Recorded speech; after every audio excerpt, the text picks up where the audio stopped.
Il Modica centra il 13 all'ultimo respiro, quando le inseguitrici pensavano di aver finalmente guadagnato punti sulla corazzata rossoblù. È arrivato il calcio d'angolo di Capitan Valenza, che ha rimandato al mittente ogni velleità di accorciare le distanze, lanciando, anzi ancora di più, la fuga della capolista, giunta oggi alla 13ª vittoria consecutiva. Sono segnali che il destino vuole mandare al campionato? È ancora presto, ma lo scopriremo cammin facendo. Eppure l'Atletico Catania dell'ex applauditissimo coach Angelo Galfano ha venduto carissima la pelle, sperando fino alla fine di sottrarsi alla spietata legge del Pietroscollo. 6 vittorie su 6, 14 gol fatti e solo 2 subiti da quando il Modica è tornato al polisportivo. Il ritorno dopo una sosta è sempre un'incognita per tutti, e così il Modica prova da subito a mettere le cose in chiaro, con Bonanno che al 15° calcia fuori da buona posizione. Al 25° è Sessa che lancia nello spazio Belluso, a cui solo una spericolata uscita di D'Agata di testa nega la gioia di un altro gol da ex dopo quello dell'andata. La risposta atletista arriva 2 minuti più tardi, con il giovane Triolo che non raccoglie a dovere un preciso cross di Anastasio e manda fuori. Alla mezz'ora l'ottimo Grasso, uno dei tanti ex in campo, impegna severamente Romano con un tiro in controtempo che il numero 1 argentino manda in angolo grazie ad un prodigioso colpo di Reni. Dalla bandierina il pallone arriva di nuovo a Grasso, che praticamente in maniera involontaria colpisce ma manda a lato.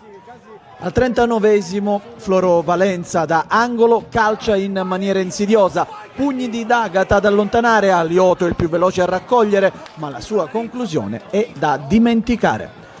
Ancora dal piede fatato di Valenza arriva un altro pericolo per la porta etnea.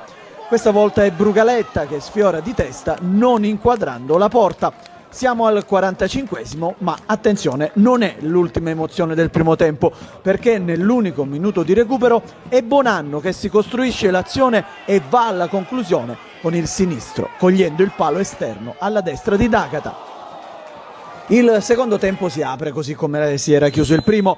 Il Modica sempre avanti a caccia del vantaggio. Floro Valenza, sempre lui, lancia nello spazio Asero che mette al centro per Bonanno. L'attaccante palermitano arriva con una frazione di ritardo all'impatto con la sfera. Al 10° minuto si ribalta la situazione. Grasso lancia Africano che scambia con Niosi e conclude a botta sicura. L'intervento di piede da portiere di calcetto di Romano è ancora una volta decisiva. Da questo momento in poi, per quasi mezz'ora, succede poco o nulla, con l'Atletico che sembra poter controllare le sfuriate del Modica, passato nel frattempo a 3 davanti con l'ingresso di Savasta per Belluso e di Torres per Asero. Entriamo però negli ultimi 5 infuocati minuti. È il 40° quando Savasta arriva solo a sfiorare la punizione di Floro Valenza. Al 42° l'ex Modica Viegas supera 2 avversari e conclude tra le braccia di Romano. Al 43° Modica vicinissimo al vantaggio. Cappello protagonista di una pregevole azione personale, tiro e parata di D'Agata. Sulla respinta è lo stesso centrocampista modicano che raccoglie ma calcia alto da posizione molto favorevole. È sempre il numero 71 del Modica che un minuto dopo si rende pericoloso con un tiro insidioso che viene mandato in calcio d'angolo. Arriviamo all'ultimo minuto. Alioto viene fermato al limite d'aria da Lorefice che entra con la gamba troppo alta. Giallo per il centrocampista etneo, è il secondo per lui e viene espulso. Atletico in 10 per i 5 minuti di recupero concessi dal signor Guarino di Avellino. Al 3° minuto Savasta è il più veloce a raccogliere un pallone vagante in aria e a battere il portiere etneo. L'urlo dei tifosi di casa però rimane in gola, perché si alza la bandierina del guardaline che vede un fuorigioco probabilmente di Mollica, che però non sembra partecipare attivamente all'azione. Proteste dei padroni di casa, in particolare di Mollica. Ultimo minuto di recupero. Torres con caparbietà entra in aria e viene stoppato dall'ultimo Pino in calcio d'angolo. Tutti avanti i padroni di casa che ci credono ancora.